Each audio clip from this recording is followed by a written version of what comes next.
Trying to block me out Blackballed, but they see me now. Nice. Made me happy, made me smile. Nice. What's good, YouTube? It's your boy Chris, and I'm back at again with another banger video. You already know I had to come in with that song. Cause y'all already know about the title. Y'all already know what I am reacting to, so I want to get straight into it. But before I even continue, if you're new to this channel, go and hit that subscribe button for your boy and hit that bell so you already know whenever I'm about to post a brand new video. If you already have done that, leave a like and comment something down below in the comment section. Comment some videos that I should react to, man. But yeah, don't forget to follow me on all my social medias too. My birthday is July 7th. Let's try to get to 15K subs by my birthday. You dig what I mean? I'm gonna keep on going crazy with these videos. So go and hit that subscribe button, man, if y'all want to. Enough of me talking, let's get straight into this video. When Drake dropped, everybody and their mama posted his album. If Doug drops, the whole industry posted. Travis drops, the whole industry posted. YoungBoy dropped, and it was not that many. You might say, well, YoungBoy don't with nobody, and that's true. YoungBoy in the last year has been on collabs with Future, Migos, Nicki Minaj. Did all of them post his album? Did they show the support? I think that YoungBoy was used in a good capacity for other artists when they need it. I didn't think about it like that.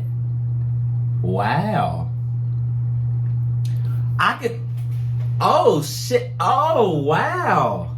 Oh, come on. Okay. 29 seconds. Alright. And okay. Singles. It kind of shows me how cliquey the industry is. If you're a part of the clique, they basically you out. But if you're not really that cliquey with everybody, they act like and he was right. After starting his career at 14 with a microphone that he purchased from a Louisiana Walmart, YoungBoy has gone from strength to strength. Over time, becoming one of the most successful and fiercely adored artists of his generation. Along the way, he's racked up 5 number ones and plenty of platinum certified projects. Given his accolades, a hip-hop layman will be forgiven for thinking that YoungBoy's journey to achieve such success had come through being a manufactured product, fresh off the major label assembly line. But in fact, it's come in spite of his fractious relationship with his label, Atlantic. And after signing to the world-famous conglomerate in 2017, YoungBoy quickly returned to doing what he did best and continued to build the hype in preparation for his first studio album until Death Called My Name in 2018. Hey, put down in the comment section. What's your favorite YB album? Mine's is Sincerely Control. But don't get it twisted. AI and all them is hard. Like I still bop them. Sincerely Control, I related to literally 90% of all them songs. So, and it hit me in my heart. So yeah, But I won't cap the brand new album he is about to drop. I've been bumping, the songs that he already has dropped on that album, and I've been bumping it, and I relate to that too. It's 30 songs of greatness. That might be my new favorite album. But put down in the comment section once again your favorite album by YoungBoy. But by the time he was gearing up to release his sophomore project, Top in September 2020, any hopes of a harmonious relationship between them. That nigga said, Rebirth Child. That fuck is hard, bro. He came in, like, how they feeling and touching my living on top with a cotton dick. He was in that studio flowing. What the? Okay, my fault. No more pausing. And them had all but disintegrated. After having his attempts to buy his masters rejected, in spite of the fact that he offered his next 4 albums for free, YoungBoy would begin to express his displeasure with the label. Wait, what? What'd you say? Heard free. After having his attempts to buy his masters rejected, in spite of the fact that he offered his next 4 albums for free, YoungBoy would begin to express his displeasure with the label at every opportunity. And if his assessment of the situation is to be believed, it's basically resulted in them attempting to blackball him. Sparked by the removal of his Colors mixtape from an Apple Music chart, YB suggested that his label was trying to place roadblocks in the way of his success. I was going number 1 2 weeks straight with a mixtape, so they took it down off the charts. I don't give a f***, you still can't stop me. He wrote via a YouTube community post. Don't sign to Atlantic. If you an artist, they're not gonna support you, especially if you live a certain way. Angered but undeterred, YoungBoy has barely taken his foot off the gas since, and went on the offensive once more during a Defiant track with Birdman, where he spoke about how they tried to block me out, blackball, but they see me now. And while it can be hard to reconcile the notion of being blackballed with having 20 projects that have entered the top 20 to your name, it turns out that these days, there's more reasons than ever for them to want to take YoungBoy down a peg. Recently, the news that Better Than You, his collaborative project with DaBaby, just sold 30K in the first week, has aroused the suspicion of many, not least of all the always inquisitive Joe Budden. YoungBoy being a part of anything to sell 30,000 week one looks fishy. I know what he do. And I know what he just finished doing. He just finished beating Drake for the #1 album. Yeah. He was tied. He was close for the next 5 weeks. You know what he do on YouTube. You know what he do. He run the numbers up. They're supposed to get 2.5 million. Because you would assume that this goes. And then YoungBoy just pops up saying, y'all, Atlantic. And now magically, beating Drake, that. It looks like there's no support there. No, see, it looked like more than that. It looked like this is stepped on.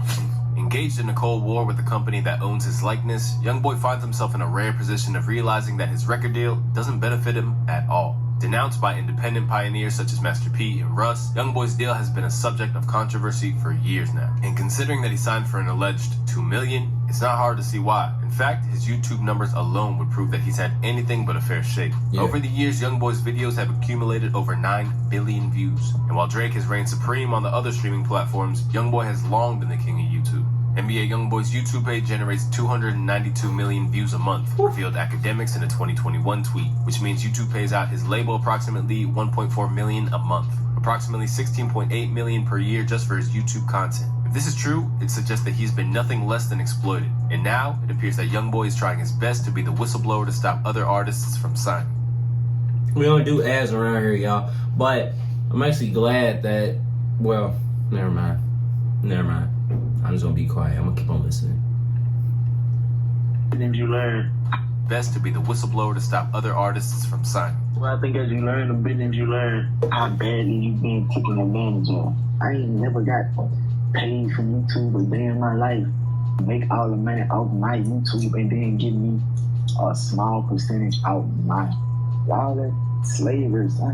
But you know that's what we signed up for business. Although he acknowledged that his own youthful naivety and eagerness to sign to a label helped to create the problem, YoungBoy's public campaign to get artists to refuse to sign to Atlantic has likely made him public enemy #1 in their headquarters. However, it's notable that rather than release this unruly employee as they would with anyone working behind a desk, they've tried everything to hold on to him. In a clear-cut example of why it'd be in their interest to kill his momentum, Academics, who is one of the few media figures that YoungBoy talks to at this point, believes that they're now making a concerted effort to clip his commercial wings. If we're Atlantic Records, it makes no sense that we spend and we exhaust every option to send him off the label with a bang, knowing we already control all of his masters. We own it.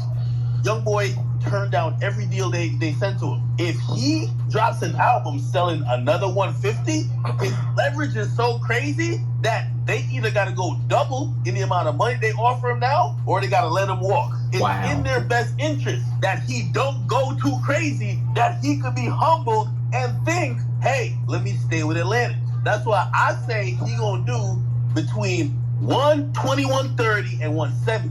Atlantic don't want him to be independent. Trust me. Although it seems plausible that Atlantic are looking to smother his hype in fear of losing out on the profits, it should be noted that they don't account for the total sum of the industry. Adamant that the boardrooms will never back him if he doesn't live a certain way, YoungBoy has also created a rod for his own back with an unsavory beef that pits him against a fellow heavyweight in the game.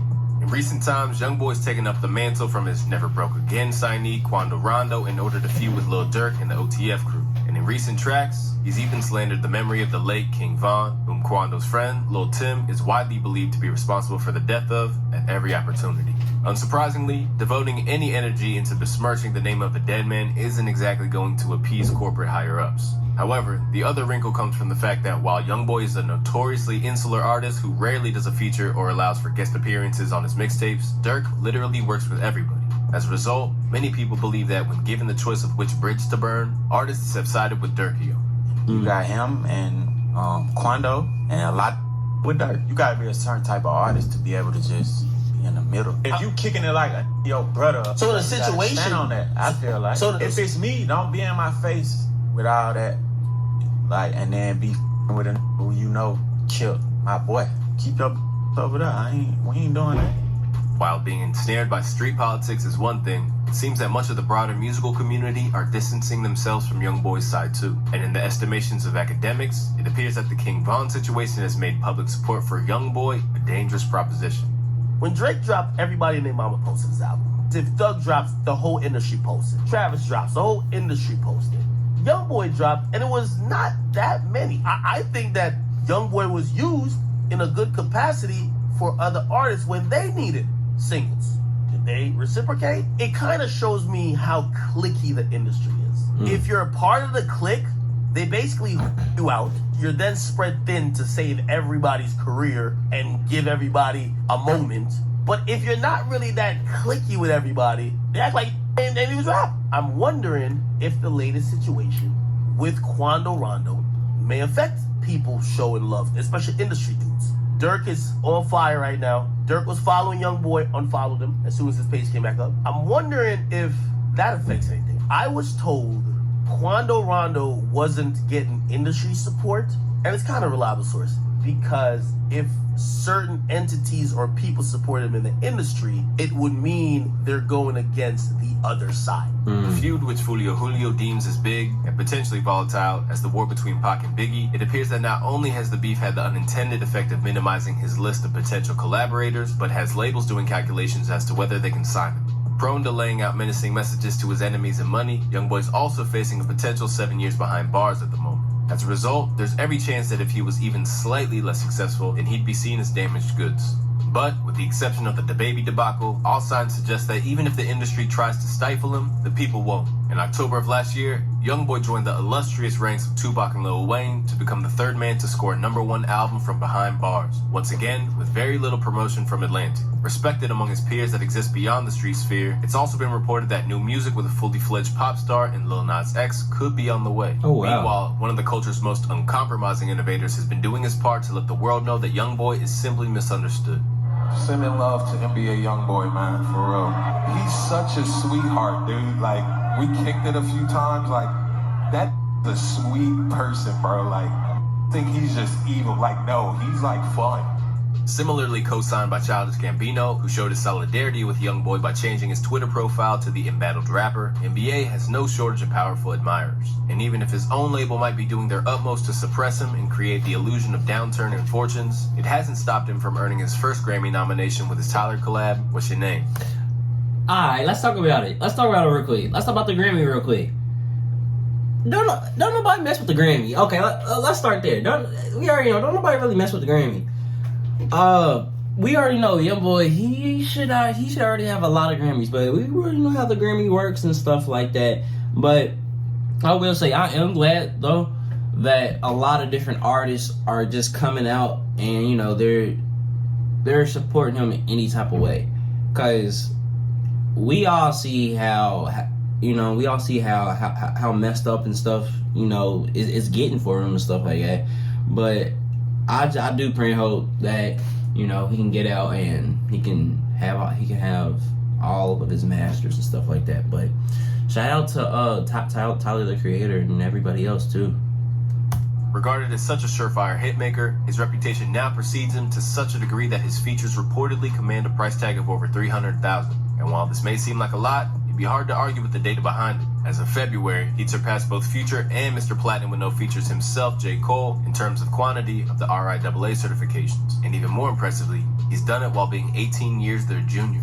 Left in a unique position where he's both in turmoil and thriving at the exact same time, YoungBoy's brand may be toxic, but that doesn't mean for 1 second that it isn't financially profitable. Yeah. Set to become a free agent, YoungBoy has a chance to cast off the shackles of major label intervention and set a new benchmark for independent artists. So long as his prolific workload is sustained and the fans stay as rabidly behind him as ever, then there's every chance that, blackballed or not, NBA YoungBoy can't be stopped.